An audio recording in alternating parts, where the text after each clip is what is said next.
Shalom. Haleluya. Sebagian ada di Roh Pusat di Jakarta sedang mengikuti ibadah Paskah. Tapi bersyukur di sore hari ini saya melihat ada banyak juga untuk datang beribadah dan merayakan bersama-sama tentang kebangkitan Tuhan kita. Hari ini kita akan tetap belajar Bapak Ibu. Kemarin saya juga tanya kepada Ibu Gembala tema yang mau disampaikan untuk ibadah Paskah. Saya tanya apa? Jadi tema tetap sama, yaitu from cross to the crown, ya, dari salib kepada mahkota. Saya percaya bahwa kalau Kristus Yesus tidak dibangkitkan, ya, kalau Bapak Ibu baca, Kristus itu dibangkitkan oleh Allah, ya. Kalau Kristus tidak dibangkitkan, maka segala sesuatu yang diajarkan oleh Kristus juga turut mati bersama-sama dengan Kristus. Tapi puji syukur kepada Tuhan bahwa Kristus dibangkitkan. Karena saya juga percaya bahwa tidak ada, kalau tidak ada kebangkitan, maka juga kekristenan juga tidak ada. Saya percaya kalau tidak ada kebangkitan hari ini, kekristenan tidak akan ada sampai ke seluruh penjuru dunia. Tapi puji Tuhan, hari ini kita boleh merayakan tentang kebangkitan Kristus. Dan hari ini kita belajar tentang salib dan mahkota. Dan kita akan baca di dalam kitab atau surat Galatia pasal 3 ayat 13 sampai dengan 14. Kita akan belajar, kita akan lihat dari sisi yang lain. Kemarin Ibu Gembala juga sudah menyampaikan tentang hal ini. Tapi kita akan belajar dari sisi yang lain. Kita akan belajar apa pesan Paskah hari ini untuk kita kerjakan di dalam hidup. Surat Galatia pasal 3 ayat 13 sampai 14. Kita akan baca bersama-sama. Galatia atau surat Galatia 3 ayat 13 sampai dengan ayat yang ke-14. Kita baca bersama-sama. 1, 2, 3. Kristus telah menebus kita dari kutuk hukum Taurat dengan jalan menjadi kutuk karena kita. Sebab ada tertulis, terkutuklah orang yang digantung pada kayu salib. Yesus Kristus telah membuat ini supaya di dalam Dia berkat Abraham sampai kepada bangsa-bangsa lain, sehingga oleh iman kita menerima roh yang telah dijanjikan itu. Kalau Bapak Ibu membaca di dalam ayat 13, Paulus menuliskan suratnya dengan mengatakan Kristus telah menebus kita dari kutuk hukum Taurat. Siapa sih sebenarnya orang atau pihak atau orang yang paling bertanggung jawab atas peristiwa penyaliban Yesus Kristus? Siapa? Kita. Opa menjawab kita. Bapak Ibu, kalau Bapak Ibu membaca bahwa Paulus langsung menulis bahwa peristiwa penyaliban itu seolah-olah bahwa Kristuslah yang mengambil inisiatif untuk dirinya diberikan kepada manusia. Tapi kalau Bapak Ibu melihat bahwa pihak yang paling bertanggung jawab atas kematian Kristus, seperti tadi yang diungkapkan oleh Bapak Gembala kita, di dalam Matius 27 saya akan tunjukkan. Matius 27 ayat 20 sampai dengan 23 saya akan bacakan. Matius 27 ayat 20 sampai dengan 23. Tetapi oleh hasutan imam-imam kepala dan tua-tua, orang banyak bertekad untuk meminta supaya Barnabas dibebaskan dan Yesus dihukum mati. Wali negeri menjawab dan berkata kepada mereka, siapa di antara kedua orang itu yang kamu kehendaki ku bebaskan bagimu? Kata mereka, Barnabas. Kata Pilatus kepada mereka, jika begitu, apakah yang harus kuperbuat dengan Yesus yang disebut Kristus? Mereka semua berseru, ia harus disalibkan. Katanya, Tetapi kejahatan apakah yang telah dilakukannya? Namun mereka makin keras berteriak, ia harus disalibkan. Ayat 24-25 saya lanjut. Ketika Pilatus melihat bahwa segala usaha akan sia-sia, malah sudah mulai timbul kekacauan, ia mengambil air dan membasuh tangannya di hadapan orang banyak dan berkata, aku tidak bersalah terhadap orang ini. Itu urusan kamu sendiri. Perhatikan, dan seluruh rakyat menjawab, biarlah darahnya ditanggungkan atas kami dan atas anak-anak kami. Kalau kita melihat fakta sejarah yang sudah terjadi atas peristiwa penyaliban Kristus, pihak yang paling bertanggung jawab adalah orang-orang Yahudi. Karena orang-orang Yahudi lah yang menghendaki bahkan mendesak Pilatus supaya ia disalibkan. Bahkan penayangan film The Passion of Christ mendapatkan protes yang keras dari komunitas orang Yahudi, seolah-olah orang Yahudi dipersalahkan atas peristiwa penyaliban Kristus, seolah-olah orang Yahudi dipersalahkan atas kekejaman yang dilakukan di dalam peristiwa penyaliban Kristus. Tapi perhatikan ketika orang Yahudi mengatakan biarlah darahnya ditanggungkan atas kami dan atas anak-anak kami, orang Yahudi seolah-olah berkata bahwa kamilah yang bertanggung jawab atas peristiwa penyaliban Kristus. Pihak yang dipersalahkan atau pihak yang bertanggung jawab atau orang yang bertanggung jawab adalah orang Yahudi. Tetapi anehnya Paulus mengatakan bahwa Kristus menebus.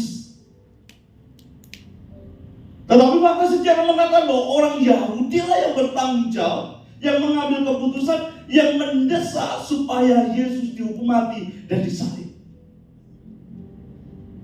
Dalam sejarah dikatakan Yesus disalib di bawah pemerintahan atau wali negeri Pontius Pilatus. Bahkan dikatakan di dalam firman Tuhan, kalau Bapak Ibu membaca, orang Yahudi mendesak terus-menerus. Mereka mendesak, mereka menuntut.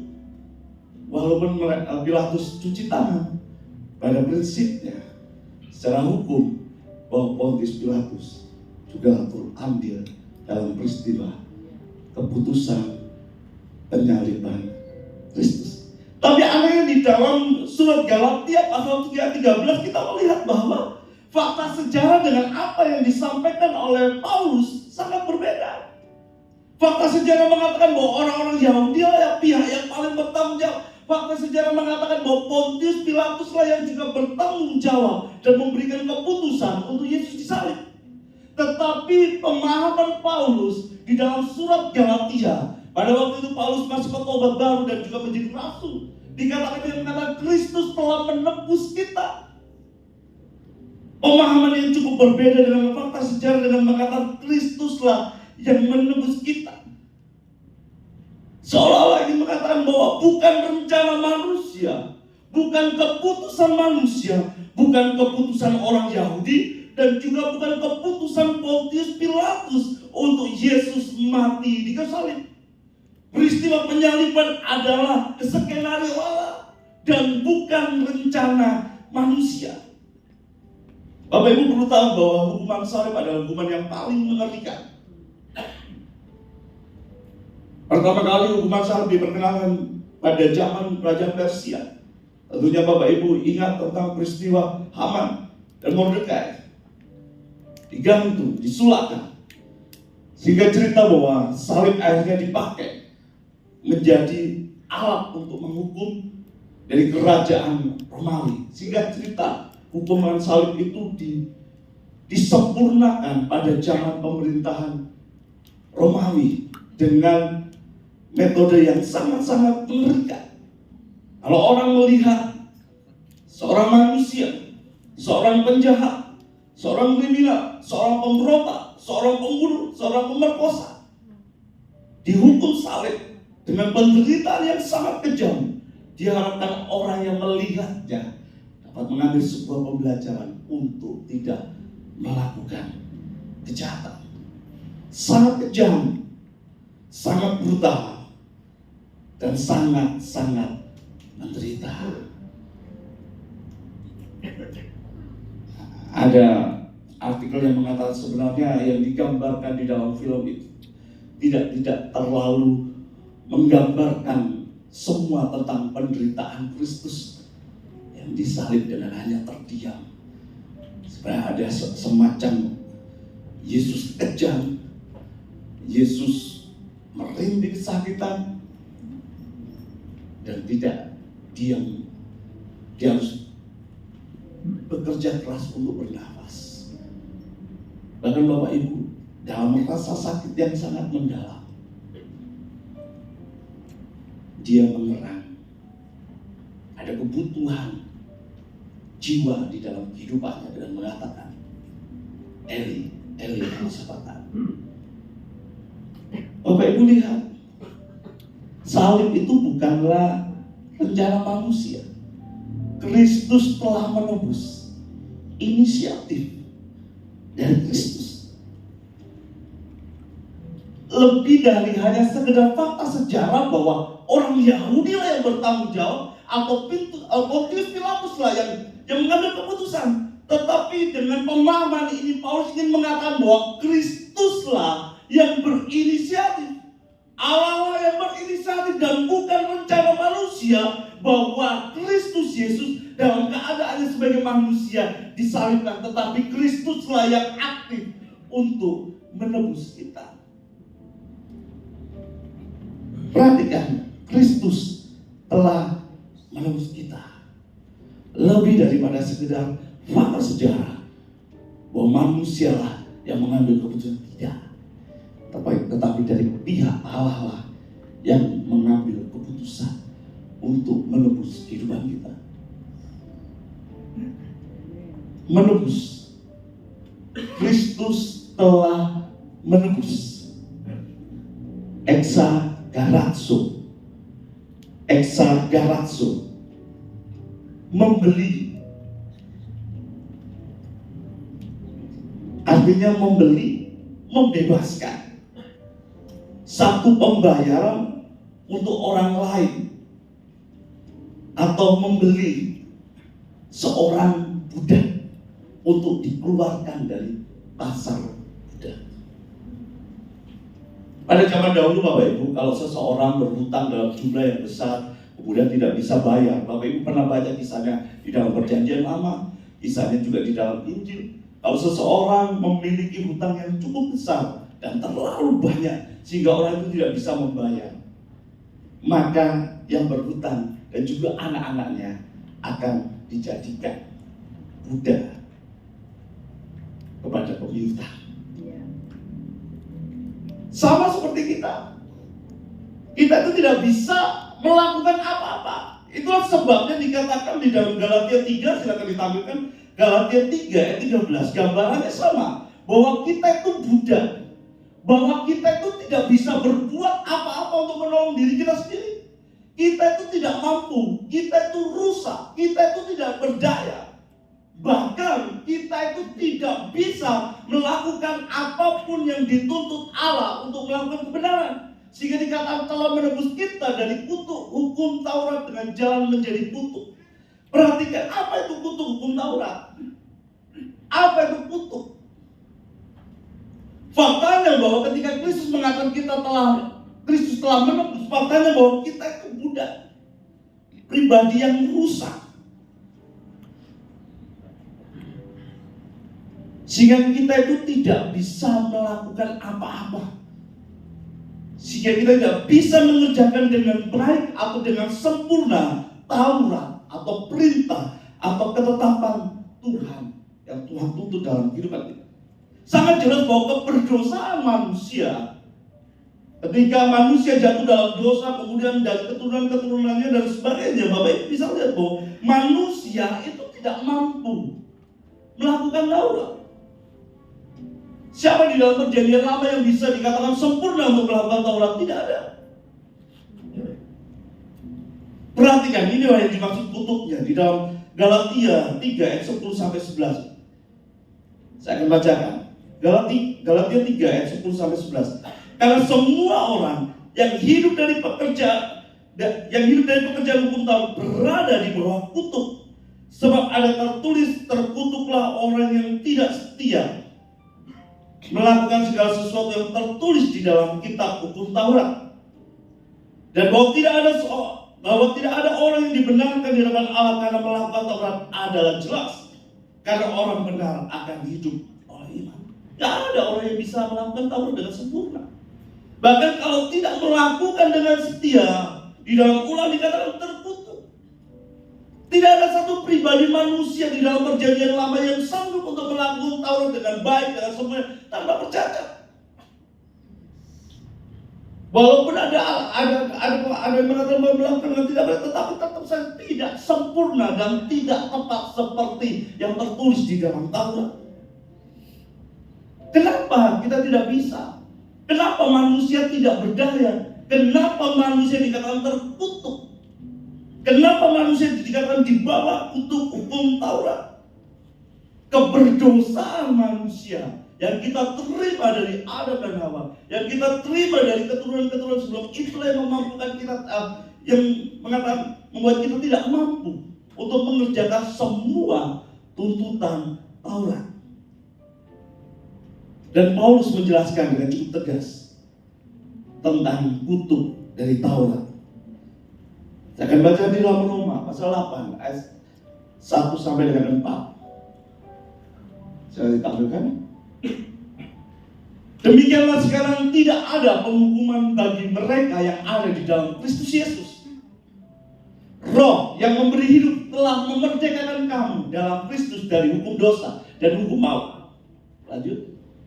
Sebab apa yang tidak mungkin dilakukan hukum Taurat karena tak berdaya oleh daging, telah dilakukan oleh Allah dengan jalan mengutus anaknya sendiri dalam daging, yang serupa dengan daging, yang dikuasai dosa. Karena dosa, ia telah menjatuhkan hukuman atas dosa di dalam daging, supaya tuntutan hukum Taurat digenapi di dalam kita, yang tidak hidup menurut daging, tetapi menurut roh. Keberdosaan tubuh dosa kita itu kan yang membuat kita itu tidak bisa mengerjakan Taurat itu dengan sempurna, sehingga kita itu terkutuk. Dan dikatakan di dalam firman Tuhan bahwa Kristus adalah kegenapan dari hukum Taurat. Dikatakan di dalam Galatia tadi dikatakan dengan cara menjadi kutuk karena kita, sebab ada tertulis terkutuklah orang yang digantung pada kayu salib. Kembali lagi, Paulus memaknai bahwa Kristus yang menebus dalam peristiwa salib dimaknai lebih lagi mendalam. Bukan sekedar peristiwa sejarah, bukan hanya sekedar peristiwa penebusan, namun dimaknai sebagai pribadi yang menjadi kutuk. Manusia kan tidak mampu untuk melakukan Taurat, karena dosa atau tabiat telah menguasai manusia. Manusia sudah rusak, seperti budak yang sudah tidak bisa dan tidak berdaya untuk melakukan sesuatu yang baik bagi dirinya sendiri. Dan tidak mungkin, bahkan dikatakan Paulus tadi, mustahil dan tidak mungkin bisa melakukan Taurat.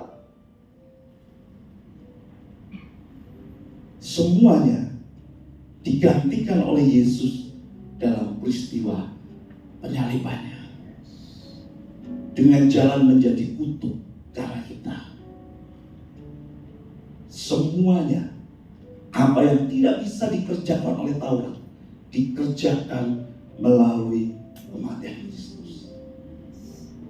Semua tuntutan Taurat, kita tidak setia, kita tidak mampu, kita tidak sanggup, semuanya dikerjakan dan digantikan oleh Kristus di kayu salib.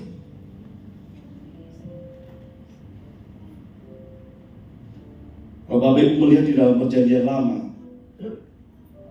penyaliban itu adalah sebuah nubuat. Paulus tadi menulis, terkutuklah orang tergantung di kayu salib. Dia mengutip dalam kitab Ulangan. Tetapi dikatakan bahwa kalau kita nggak setia melakukan Taurat di dalam perjanjian lama, kita itu dikutuk. Hari ini kita merayakan Paskah, Bapak Ibu. Kita merayakan kebangkitan Tuhan kita Yesus Kristus. Kita melihat bahwa siapa sih kita ini?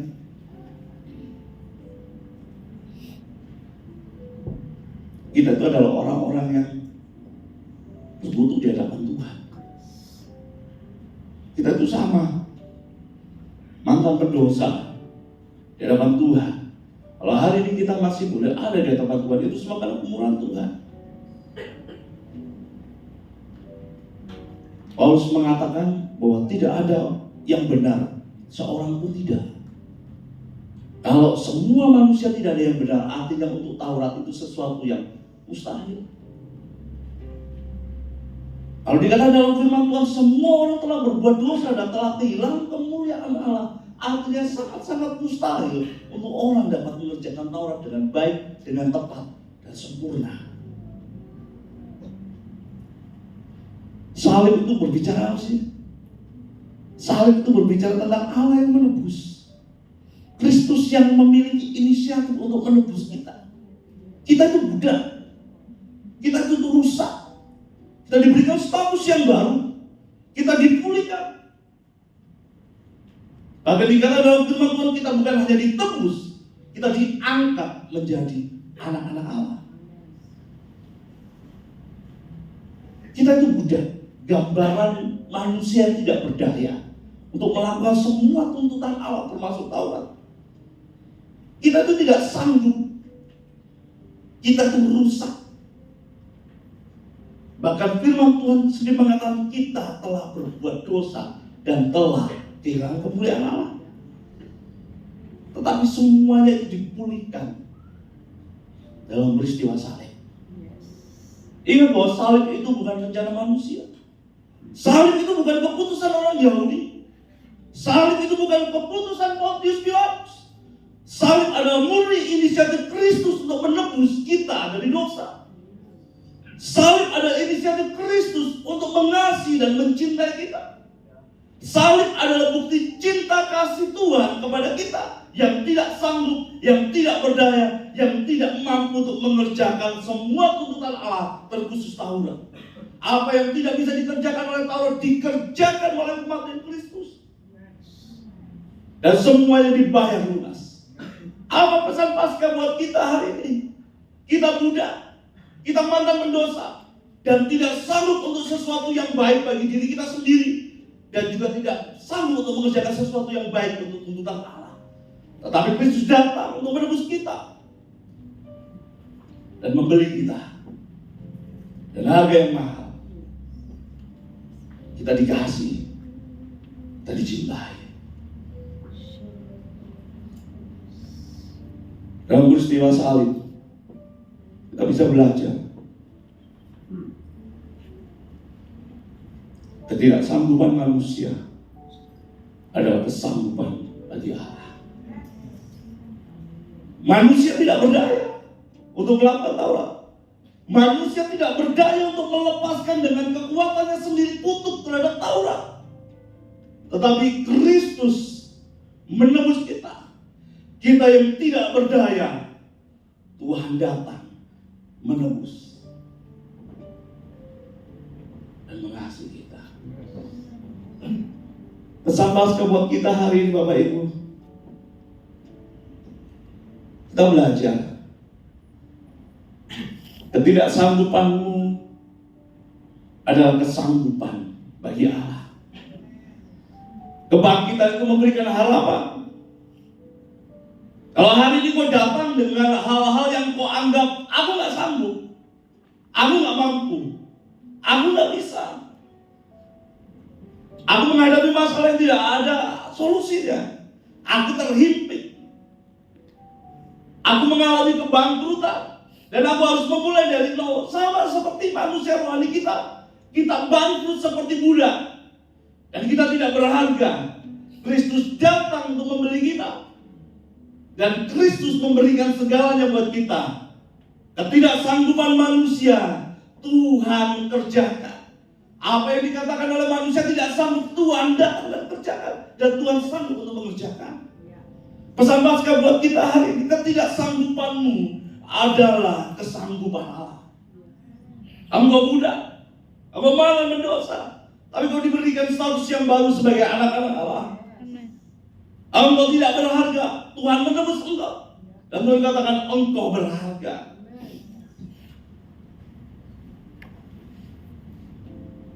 Bapak Ibu perhatikan, tadi saya sampaikan bahwa kutuk dosa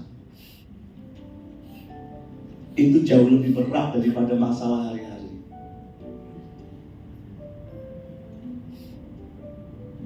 Gak ada apa-apanya loh masalah hari-hari. Karena manusia tidak bisa untuk menyelesaikan. Karena manusia tidak berdaya untuk menyelesaikan semua tuntutan Taurat, bahkan melepaskan dirinya dari kutuk Taurat. Manusia tidak mampu, tidak sanggup. Tetapi Kristus menebus dengan jalan menjadi kutuk dan tergantung di kayu salib.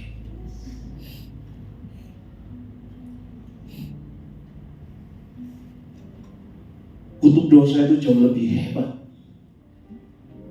jauh lebih dahsyat, bahkan mustahil, sangat-sangat mustahil, bahkan tidak mungkin manusia dapat menyelesaikan. Sehubungan dengan masalah hidup kita sehari-hari sebenarnya tidak ada apa-apanya. Kalau hari ini kau datang dengan banyak permasalahan, hari ini kau datang dengan ketidakberdayaan, hari ini kau datang dirundung dengan permasalahan yang tak kunjung selesai, hari ini kau katakan bahwa aku tidak sanggup. Ingat bahwa masalah dosa, masalah kutuk Taurat, Kristus tebus dan Allah sanggup untuk mengerjakan. Saya percaya hanya masalah hari-hari, makan, minum, pakai, dan masalah-masalah yang kita hadapi, Tuhan sanggup untuk menyelesaikan dan mengerjakan buat kita. Saya percaya bahwa ketidaksanggupanmu hari ini adalah kesanggupan bagi Allah untuk mengerjakan segala sesuatu untuk menjadi baik. Saya percaya kalau hari ini kata Tuhan, aku datang, banyak hal yang aku katakan tidak sanggup, dan Tuhan katakan hari ini, apa yang menjadi ketidaksanggupanmu adalah kesanggupan bagiku. Saya rindu kita bersemangat jalani hidup. Semuanya sudah dikerjakan oleh Kristus. Kristus bukan hanya mengangkat kutuk itu, tetapi dia menjadi kutuk, menjadi terkutuk bagi kita dan mau tergantung di kayu salib. Kristus Kristus sudah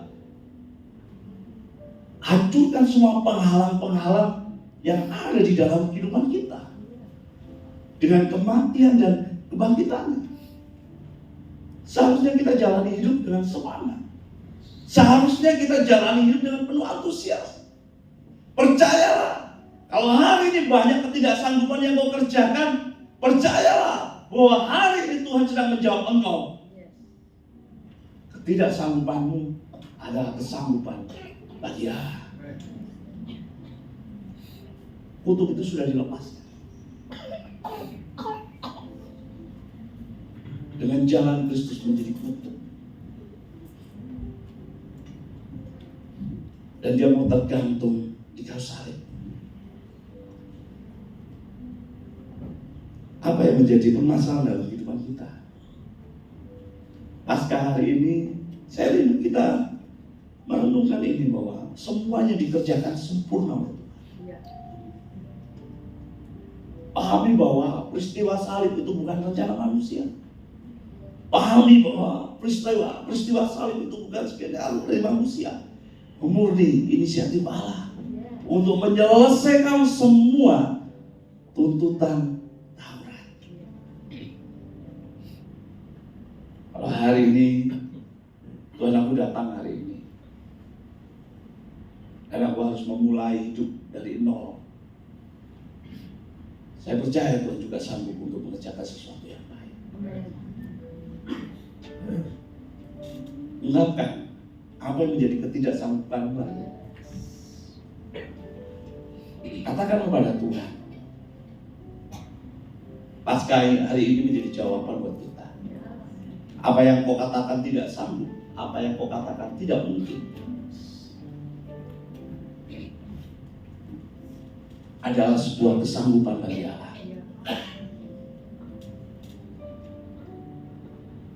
Pasca itu memberikan harapan yang baru. Kebangkitan itu memberikan harapan yang baru. Kalau Kalau tadi pagi Bu Gembala memberikan banyak pertanyaan, sudah berapa kali kita mengikuti Jumat Agung dan Paskah? Biar hari ini menjadi perenungan buat kita. Semuanya sudah dikerjakan oleh Kristus.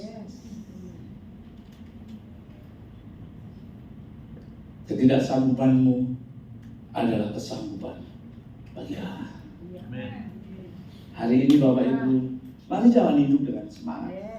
Semua sudah dikerjakan oleh Kristus. Semuanya sudah dikerjakan. Dia terima kutuk itu, dia mau digantung di kayu salib. Bahkan menggenapi arti dari kata kutuk, tataran kutuk. Dia tergantung di kayu salib. Dia yang tidak berdosa menjadi berdosa karena kita. Yang terbaik sudah dikerjakan.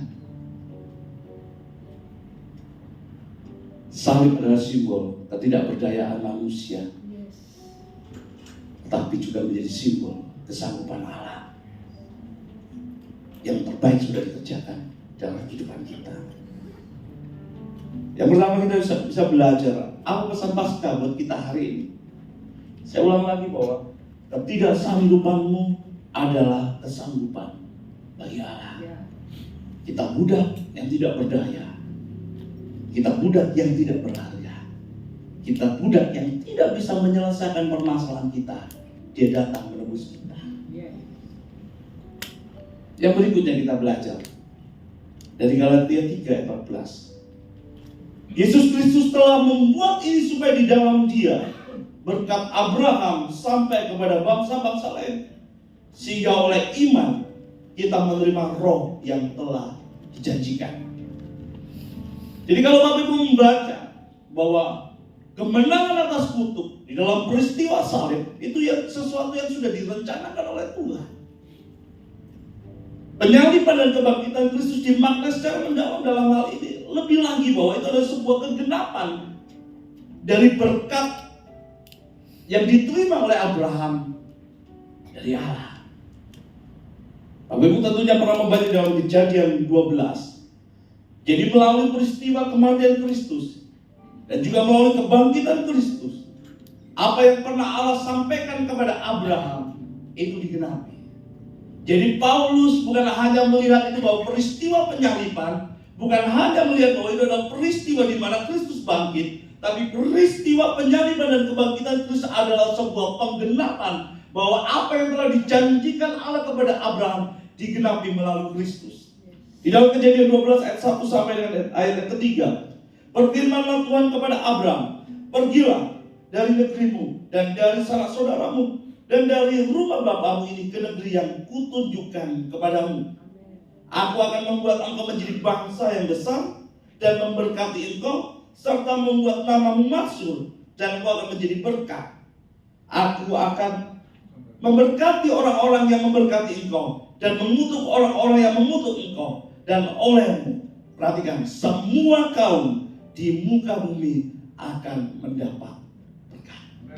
Kematian Kristus dan juga kebangkitan, kalau Bapak Ibu membaca, itu adalah sebuah penggenapan dari apa yang sudah Tuhan janjikan kepada Abraham.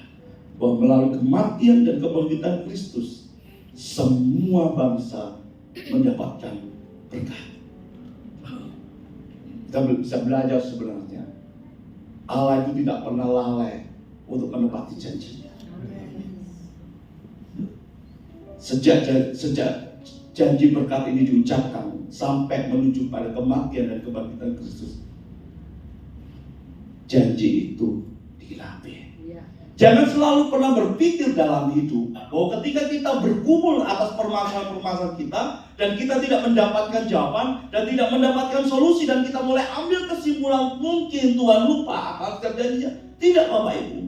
Dalam peristiwa penyaliban dan juga kebangkitan, itu adalah bukti bahwa apa yang sudah Tuhan janjikan, Tuhan tidak pernah ingkar terhadap apa yang pernah Dia katakan. Dia genapi tepat dan sempurna bahwa Abraham akan menjadi berkat bagi semua orang-orang yang ada di dunia. atau yang ada di muka bumi. Semua kaum di muka bumi akan mendapat berkat. Semua orang mendapatkan berkat dari penyaliban dan juga kebangkitan Kristus. Mau diterima atau tidak diterima, mau percaya atau tidak percaya, semua orang yang ada di muka bumi ini menerima berkat dari penyaliban dan kebangkitan Kristus. Allah tidak pernah lalai untuk menepati janjinya. Kalau berbicara tentang penyaliban adalah penderitaan, mahkota itu adalah sebuah simbol dari kemenangan. Kemenangan Kristus bukan hanya terletak pada kebangkitannya memang, tetapi kemenangannya juga terletak pada kematiannya. Perhatikan bahwa kebangkitan Kristus itu adalah sebuah kemenangan atas kutuk. Mengapa sih Kristus bisa dibangkitkan, Bapak Ibu? Baca, mengapa Kristus bisa dibangkitkan dalam keadaan sebagai manusia? Karena Kristus dalam keadaan sebagai manusia dan tergantung di kayu salib, satu kali pun dia tidak pernah berbuat dosa. Bukan soal karena Allah punya kuasa untuk membangkitkan, tapi karena Kristus satu kali tidak pernah berbuat dosa dan dia bisa dibangkitkan sebagai manusia. Kita bisa melihat bahwa kebangkitan adalah sebuah kemenangan, Bapak Ibu. Di dalam 1 Korintus 15 ayat 56 sampai dan seterusnya saya akan bacakan. Sengat maut ialah dosa dan kuasa dosa ialah hukum Taurat. Tetapi syukur kepada Allah yang telah memberikan kepada kita kemenangan oleh Yesus Kristus Tuhan kita. Kalian saudara-saudaraku yang kekasih, berdirilah teguh dan jangan goyah, dan biarlah selalu dalam pekerjaan Tuhan, sebab kamu tahu bahwa dalam persekutuan dengan Tuhan jerih payahmu tidak sia-sia. Oleh kebangkitan Kristus ada kemenangan atas kutuk, ada kemenangan atas maut, ada kemenangan atas kuasa maut. Saya membaca buku tentang peperangan rohani, tentang doa keliling. Ada satu kutipan yang mengatakan seperti ini, Bapak Ibu, sehubungan dengan kemenangan yang dilakukan oleh Kristus. Jangan berperang untuk menang, melainkan berperanglah dari kemenangan. Jangan berperang untuk menang, melainkan berperanglah dari kemenangan. Kita tidak perlu berusaha untuk menjadi pemenang.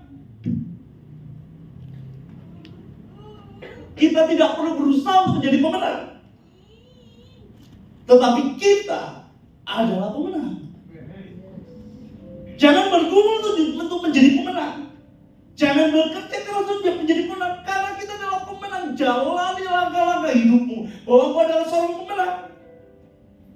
Berperanglah dari kemenangan dan bukan berperang untuk menang, karena faktanya bahwa kita adalah pemenang. Sini kita merubah pola pikir kita. Kita tidak berusaha untuk menang, karena faktanya bahwa kita adalah pemenang. Jalani hidupmu melalui kemenangan Kristus bahwa engkau adalah pemenang. Ada bukti Alkitab yang menyatakan itu di dalam 2 Korintus 2 ayat 14. 2 Korintus 2 ayat 14 mengatakan seperti itu. Tetapi syukur bagi Allah yang dalam Kristus selalu membawa kami dalam kemenangannya. Dengan perantaraan kami ia menyebarkan keharuman pengenalan akan Dia di mana-mana. Kita itu berjalan dalam kemenangan, bukan untuk menang. Di dalam kehidupan iman kita itu pemenang, bukan berusaha untuk menang dan bergumul untuk menang. Kita adalah pemenang, jalani hidup ini bahwa kita adalah pemenang.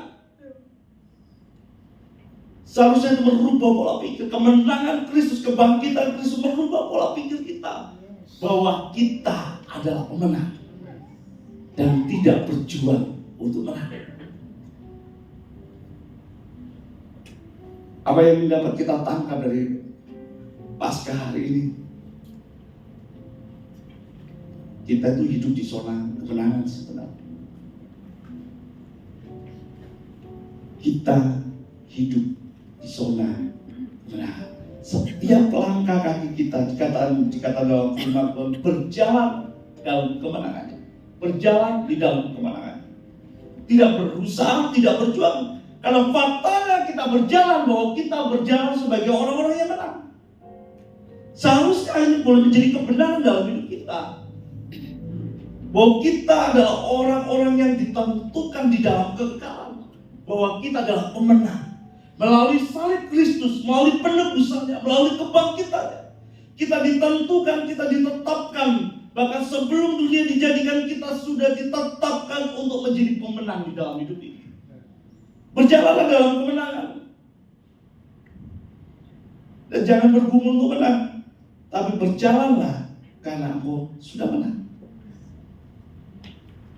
Pasca hari ini mengingatkan kita bahwa sesungguhnya bahwa kita adalah pemenang. Amin. Kristus yang menebus bukan hanya menjadikan kita sebagai anak-anak Allah. Kristus yang menebus mengingatkan kita bahwa sesungguhnya kita adalah pemenang. Ya. Sekali lagi, jangan berperang untuk menang. Mainkan berperanglah dari kemenangan. Startnya dari mana? Dari kemenangan Kristus. Startnya dari mana? Dari apa yang sudah dilakukan oleh Kristus. Sehingga hari-hari yang Bapak Ibu jalani bukan hari-hari yang berkumpul untuk menjadi pribadi yang menang lagi. Bapak Ibu bisa melakukan banyak hal dari satu titik kemenangan Kristus. Bukan bergumul lagi untuk jadi menang. Seharusnya hari ini kita tidak bergumul dengan dosa-dosa tahun lalu. Seharusnya hari ini kita sudah menang. Kita tidak bergumul dengan dosa-dosa yang kemarin. Seharusnya kita sudah ada di satu titik berjalan dari kemenangan yang sudah Kristus lakukan. Kita pemenang. Pesan Paskah hari ini mengingatkan kita bahwa sesungguhnya bahwa kita adalah pemenang. Amin.